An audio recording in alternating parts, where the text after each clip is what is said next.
Olá, muito boa noite a você. Eu sou Adalberto Piotto e seja bem-vindo ao Cenário Econômico pela TV Brasil, com emissoras públicas de todo o país. Diretamente dos estúdios da B3 aqui no centro da cidade de São Paulo, vamos aos destaques do programa de hoje. A votação no Supremo Tribunal Federal e o petróleo rebaixam o Ibovespa. Hoje, uma queda expressiva do Ibovespa. No Supremo, o julgamento é sobre a venda de estatais, se ela precisa ou não de autorização do Congresso. Se lembra que no ano passado houve uma liminar do ministro Ricardo Lewandowski exigindo justamente a autorização do Congresso para qualquer venda de ativo de empresa pública ou a própria privatização em si. Essa votação, esse assunto que está sendo votado no Supremo Tribunal Federal. No mundo, o petróleo teve queda hoje e, claro, puxou as ações, sobretudo de Petrobras, para baixo, e a gente vai falar sobre isso daqui a pouquinho. No estúdio eu converso hoje com o Charles Tang, que é presidente da Câmara Brasil-China, da Câmara de Comércio e Indústria Brasil-China, sobre este momento de comércio entre os dois países, Brasil e China, sobretudo porque há toda uma mudança agora, um empenho maior do governo em relação à China. A gente fala disso tudo aqui no Cenário Econômico, que eu já lembro você, está sendo transmitido ao vivo pela página da TV Brasil no Facebook e depois também você pode rever o programa. O Cenário Econômico está no ar, seja bem-vindo.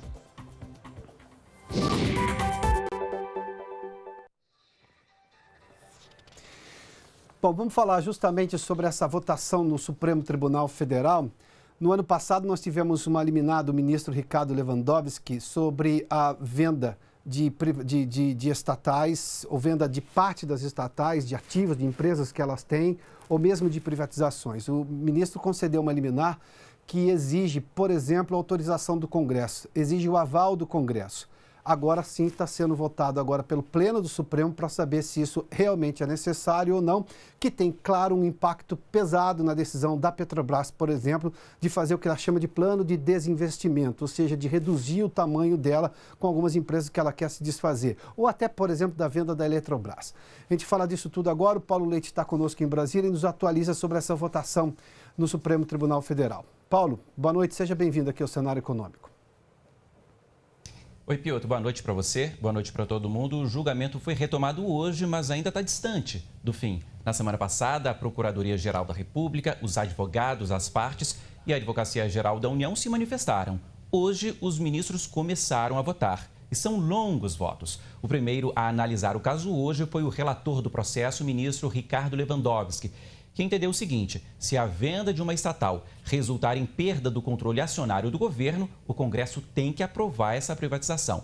Se não aprovar, não tem venda. O segundo a votar foi o ministro Alexandre de Moraes, que já no começo do voto dele deixou claro que discordava do ministro Lewandowski. O ministro Alexandre entende que a venda do controle acionário da empresa-mãe, como é o caso da Petrobras, por exemplo, depende do aval do Congresso. Mas a venda de uma subsidiária não depende. O terceiro voto foi do ministro Edson Fachin, que seguiu o ministro Lewandowski. O placar até aqui, portanto, é de 2-1. E quem vota neste momento é o ministro Luiz Roberto Barroso. E a gente tem aí as imagens ao vivo do tribunal. Bom, esse julgamento é particularmente importante porque as privatizações fazem parte do plano do ministro da Economia, Paulo Guedes. A gente falava ontem, aqui mesmo no Cenário Econômico, que o ministro Paulo Guedes voltou a defender as privatizações numa audiência da Comissão de Finanças da Câmara. Além disso, de forma mais específica, a definição aí do Supremo Tribunal Federal tem impacto direto na venda da Transportadora Associada de Gás, uma empresa que é controlada pela Petrobras. A venda da companhia foi fechada em abril deste ano e suspensa na semana passada pelo ministro Edson Fachin. Agora, como o Supremo Tribunal Federal tem 11 ministros, esse julgamento não termina hoje. Vai ser suspenso depois deste quarto voto e será retomado amanhã, Piotto.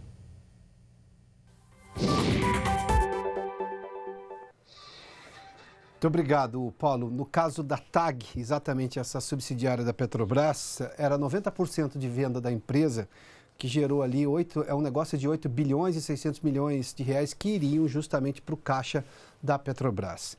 O projeto de desinvestimento, ou seja, de venda de ativos da Petrobras, para ela ficar menor, mais enxuta e mais focada no que ela faz, é de 26 bilhões e 900 milhões de dólares, que pode ter andamento mais célere ou ser completamente interrompido e, obviamente, que com tempo maior, porque aí dependeria justamente de uma aprovação do Congresso, se por acaso o Supremo entender dessa maneira, ou seja, tudo isso pode mudar, sobretudo, a postura da Petrobras, que, claro, sentiu o peso disso também. Vamos lá dar uma olhadinha nas telas da Petrobras. Hoje a Petrobras caiu 1,30%. Isso aqui é um fato objetivo. Aqui não tem especulação com os papéis da empresa, ou seja, eu tenho uma votação no Supremo Tribunal que pode mexer com a postura da empresa ou a decisão da empresa, por exemplo, de diminuir o número dos seus ativos, a capacidade que ela tem, obviamente, e focar, mudar a estratégia que ela tem, uma decisão que passaria pelo Congresso, ou seja, resultaria numa demora muito maior, uma consulta que pode levar muito tempo, negociação do Congresso do governo com a sua base, porque o governo é majoritário na Petrobras. Então, aqui é uma decisão que o investidor olha e começa a vender essas ações, que, claro, dependendo do resultado de amanhã, pode recomprar. Mas aqui tem um pouco de realização de lucro também, ou seja, dada essa indecisão em relação à Petrobras, se ela pode ou não pode vender, se ela pode ou não pode vender, por exemplo, o caso da TAG especificamente, nós estamos falando de quase 9 bilhões, ou até de outras empresas que ela tem, aqui já tem uma queda de 1,30% a R$ 25,86. Agora, uma coisa que também implicou na queda da Petrobras está aqui. O petróleo hoje caiu pesado nas as duas maiores fontes de petróleo, ou seja, negociações tanto em Londres quanto em Nova York, os dois petróleos referência, né, os tipos de referência. O Brent, que é negociado em Londres, caiu 2,24%. E o WTI, que é o petróleo texano negociado em Nova York, do Golfo do México, caiu 3,38%. Só em 2019, do pico que atingiu o preço do barril do petróleo, os dois já caíram mais de 20%, ou seja, do valor máximo que atingiram este ano. E por que caíram bastante hoje? Porque hoje saiu o resultado da medição dos estoques dos Estados Unidos, feito na semana passada, e mostraram que esses estoques estão bem acima do que estimava o mercado, ou seja, com um mercado consumidor forte de petróleo como os Estados Unidos. Se eu tenho um consumo menor ou se eu tenho ainda bastante estoque, isso faz com que, claro, o preço do petróleo caia e isso tem implicações no preço das ações da Petrobras. É também outro fato objetivo. Eu falo sempre de especulação aqui, neste caso não é especulação. Aqui é um fato objetivo que implica, claro, num repasse de queda, possivelmente, do preço dos combustíveis negociados da Petrobras aqui e, claro, um ganho menor, um lucro menor da Petrobras e um repasse menor de dividendos aos seus acionistas. Aí, claro, isso interessa ao investidor de ações da empresa. Vamos seguir aqui com o Ibovespa, uma queda hoje de 1,42%, puxado sobretudo também por Petrobras, ficou muito próximo da mínima, que foi 95.685. Se a gente seguir aqui, a gente vê, na verdade, uma queda quase que generalizada no que eu chamo de peso pesado do Ibovespa. Já vimos a Petrobras, Vale com 1,47 de queda, Banco do Brasil, Bradesco e Itaú. Agora, aqui também tem um fator internacional muito pesado. Além da realização de lucro, as ações cresceram recentemente. Nós temos, neste momento, os Estados Unidos dizendo de uma possibilidade de uma nova guerra comercial agora com o México. O presidente Donald Trump disse que vai colocar uma tarifa sobre os produtos mexicanos a partir da próxima segunda-feira de 5%, que podem chegar até 25%, dependendo do fluxo de imigrantes ilegais do México para os Estados Unidos. E ele fez menção ao tráfico de drogas também, tudo isso que ele prometeu na campanha, que ia fazer inclusive aquele muro, o muro não saiu, mas ele está usando toda a capacidade comercial, o poder comercial dos Estados Unidos para fazer esse tipo de pressão. O dólar comercial, claro, no movimento inverso da Bolsa, hoje subiu 1% a R$ 3,89, muito próximo da máxima hoje de R$ 3,90. Bom, tendo exatamente essa realidade, vamos falar agora da economia doméstica. O Maurício de Almeida está conosco no Rio de Janeiro e para falar justamente da queda de consumo, pelo menos da intenção de consumo das famílias do estado do Rio de Janeiro. Maurício, boa noite, bem-vindo aqui ao Cenário Econômico. Olá, Piotr, muito obrigado, boa noite. O índice que mede a intenção de consumo das famílias aqui no Rio de Janeiro, que é calculado pela FEComércio, ele registrou em maio uma queda de 3,5 pontos em comparação com o mês anterior. Esse foi o segundo resultado negativo seguido. Em abril, a redução em relação a março tinha ficado em 3,1 pontos. Agora, no acumulado, o índice de intenção de consumo registra 103,9 pontos. Apesar de as quedas mostrarem que o consumidor tem um certo medo de gastar, a intenção de compra ainda está bem acima do patamar de antes da eleição do presidente Jair Bolsonaro. Em outubro, o índice acumulava 76,3 pontos, ou seja, agora está 27,6 pontos acima e continua revelando otimismo, já que a pontuação da pesquisa vai de 0 a 200 e quando o índice ultrapassa 100, mostra um comportamento positivo. Como outros levantamentos que medem a confiança do consumidor já revelaram, o desemprego é o principal obstáculo. No estado do Rio, a taxa de desocupados é de 13,1%. Com um alto índice de pessoas sem trabalhar, quem está empregado fica com aquele medo de enfrentar o mesmo problema e acaba preferindo não gastar para evitar dívidas. Tanto que o indicador que mede a intenção de comprar a prazo foi o que mais caiu, 4 pontos. Piotr.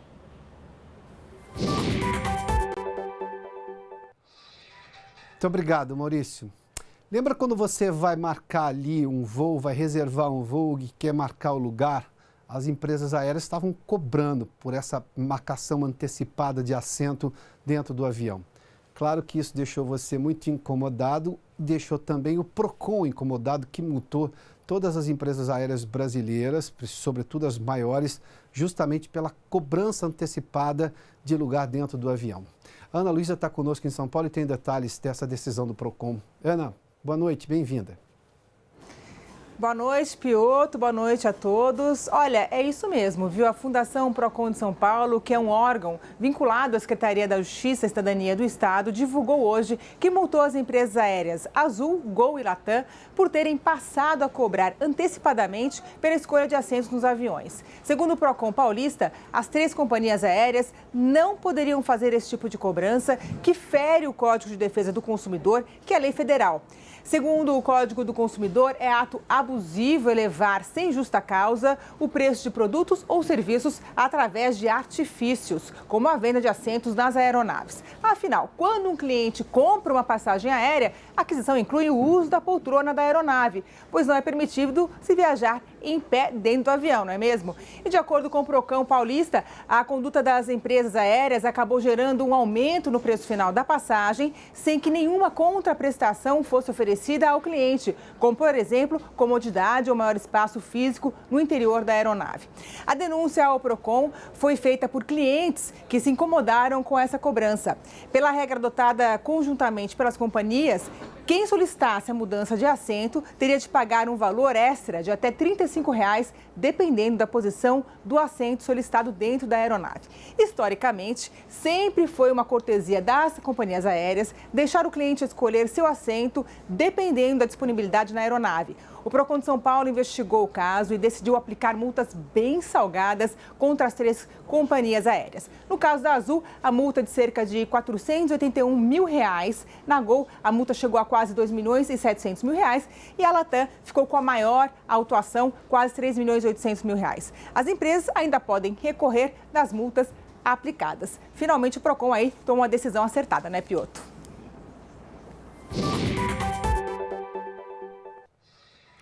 O consumidor agradece, né? Obrigado, Ana Luísa. Bom, só nós estamos sendo transmitidos ao vivo pelo Facebook, na página da TV Brasil, na rede social. O José Carlos, da Bahia, diz que está acompanhando o programa. Muito obrigado pela participação, José Carlos. Não sei se é torcedor do Bahia ou do Vitória, mas enfim, obrigado pela gentileza. Vamos fazer um intervalo, daqui a pouco eu falo sobre China e Brasil. A China é o maior parceiro comercial do Brasil e, claro, há interesses dos 2 países em manter boas as relações e ampliá-las, inclusive. Tudo isso depois do intervalo aqui no Cenário Econômico. Eu volto em instantes. Já de volta com o Cenário Econômico e para falar sobre as relações Brasil-China, mas antes eu vou aqui dar alguns números comerciais dessa relação. No ano passado, em 2018, foram quase 100 bilhões de dólares nesse comércio entre o Brasil e a China. O Brasil vendeu mais à China, 64 bilhões, e 34, quase 35 bilhões comprou da China. Os investimentos chineses no Brasil já chegaram a 69 bilhões e, claro, qual será o futuro desta relação, levando-se em conta todo o passado que tivemos recentemente, declarações do governo, e agora, inclusive, o próprio governo está focado em ampliar essa relação com a China. Charles Tang, que é presidente da Câmara de Comércio e Indústria Brasil-China, está mais uma vez conosco aqui no Cenário Econômico. Sr. Charles Tang, seja bem-vindo uma vez mais. Obrigado por atender nosso convite.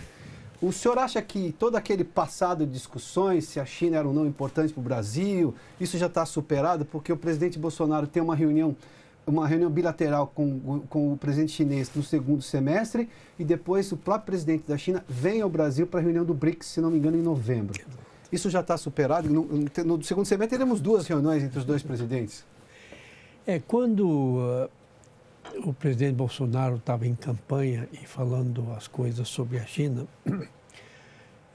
nas minhas entrevistas para a mídia brasileira, eu falei que quando o presidente assumisse a presidência, ele iria ter os interesses da nação em consideração mais do que as opiniões pessoais dele. Uhum. E isso, de fato, aconteceu, né?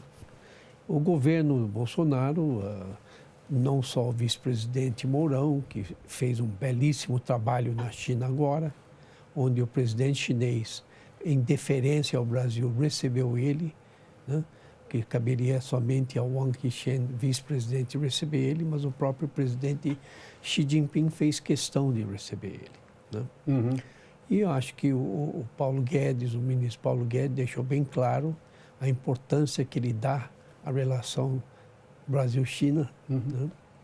E o Santos Cruz também, o general Santos Cruz. E há declarações do próprio ministro de Relações Exteriores também, Ernesto Araújo, nesse sentido também. Exatamente. E eu tenho certeza que o presidente Bolsonaro, quando ele voltar da China, quando ele visitar a China, ele vai mudar completamente a ideia que ele tinha da China, ou que ele tem da China. E por que o senhor acha que ainda, levando-se em conta o histórico de relações Brasil-China, o quanto que é importante para as commodities brasileiras, o quanto que os brasileiros compram dos chineses, por que o senhor acha que ainda tem essa visão, não somente tinha no presidente Jair Bolsonaro, que já mudou claramente, o senhor fez menção disso há pouco, mas muita gente tem, toda vez que a gente fala sobre China aqui, eu posso dizer ao senhor aqui, eu tenho comentários, boa parte desses comentários é extremamente ruim em relação aos chineses. Por que o senhor acha que há esse preconceito, essa visão ruim em relação aos chineses? É porque muita gente não conhece a China e ainda pensa na China do tempo do Mao Tse-tung, né?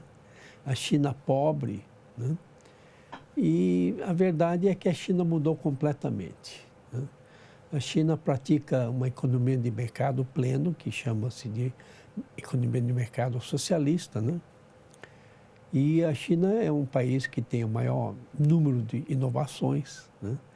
E essa guerra comercial, que é muito mais do que uma guerra comercial, que o Trump declarou contra a China, também é por causa do avanço chinês em tecnologia e também a previsão pelo Banco Mundial que a China, em breve, daqui uns dentro dos próximos 10 anos, vai ser a primeira economia do mundo.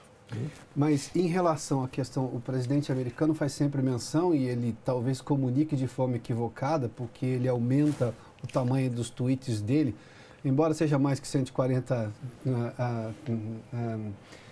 teclas agora, né, que a gente tem, mas são 280, se não me engano, né, que você tem agora no tweet, ele aumenta qualquer decisão dele.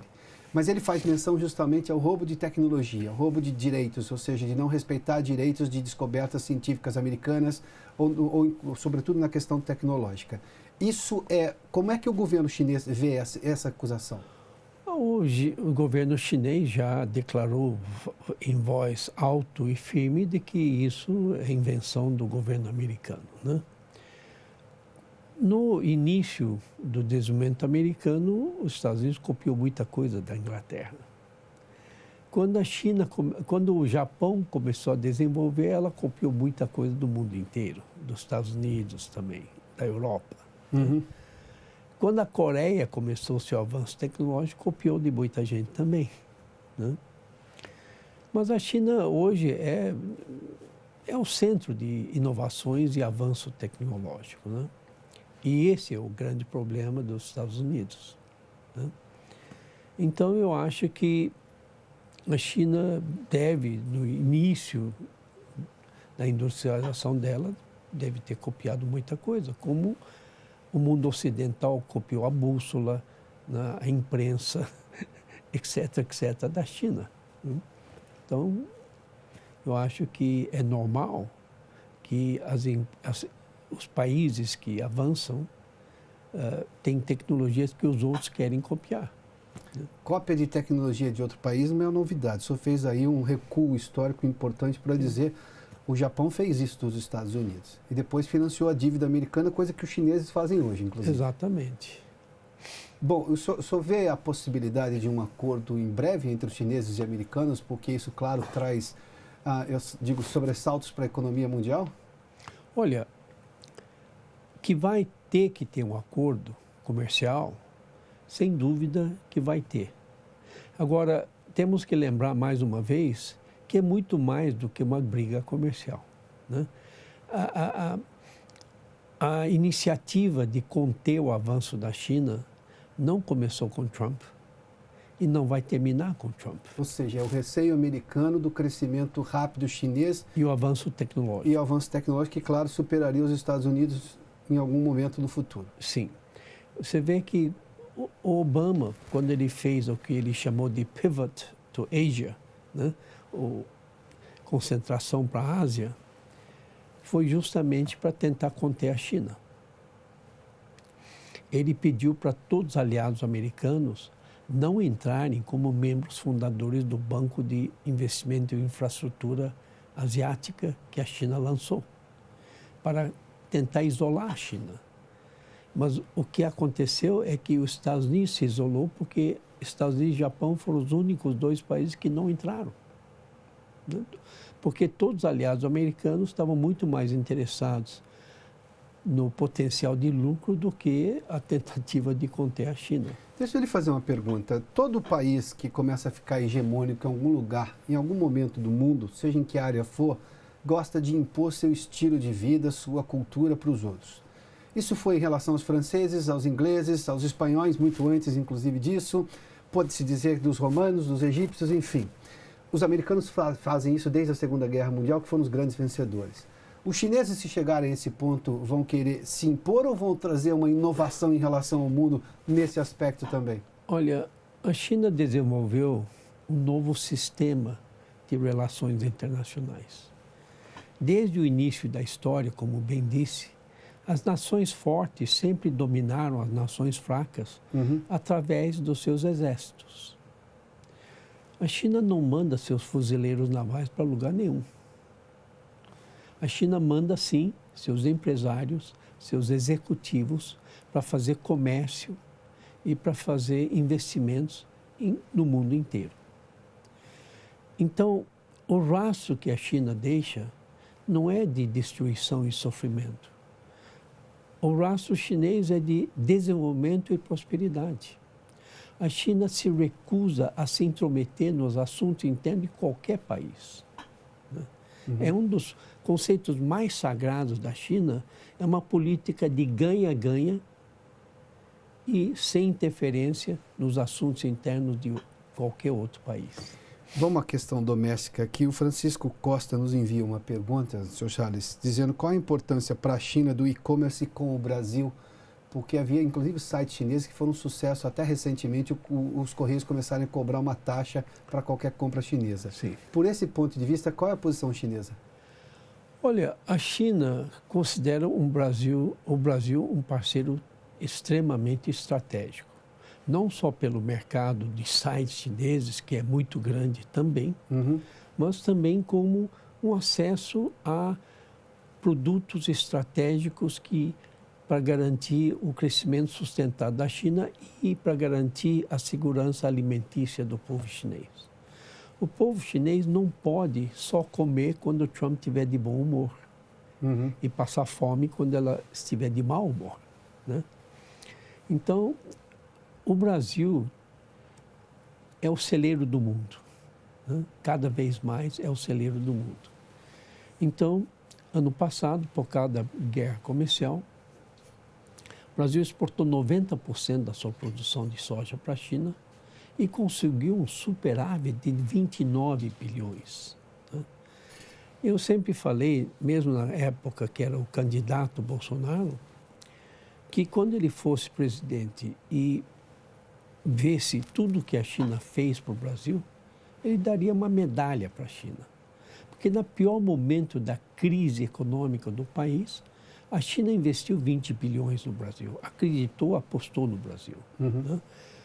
E quando o rating de crédito do Brasil desabou no mundo inteiro, A China, o Banco de Desenvolvimento da China emprestou 15 bilhões para a Petrobras. Sim. E criou um fundo de investimento em infraestrutura de 20 bilhões de dólares, onde 15 bilhões é capital chinês e 5 bilhões é capital brasileiro. Perfeito. Mas a governança é meio a meio. Seu Charles Tang, obrigado pela gentileza da entrevista. Olha, passou muito rápido. Vamos trazer o senhor novamente aqui. Tá, ok. Muito rápido. Obrigado pela gentileza, viu? O Cenário Econômico termina aqui. Obrigado pela sua companhia, pela audiência. Boa noite a você. Só uma nota aqui, o José Carlos, nosso ouvinte da Bahia, torcedor do Bahia, não do Vitória. Eu só não tinha dúvida em relação a isso, mas é do Bahia. Muito obrigado pela sua companhia. Boa noite. Até amanhã, hein?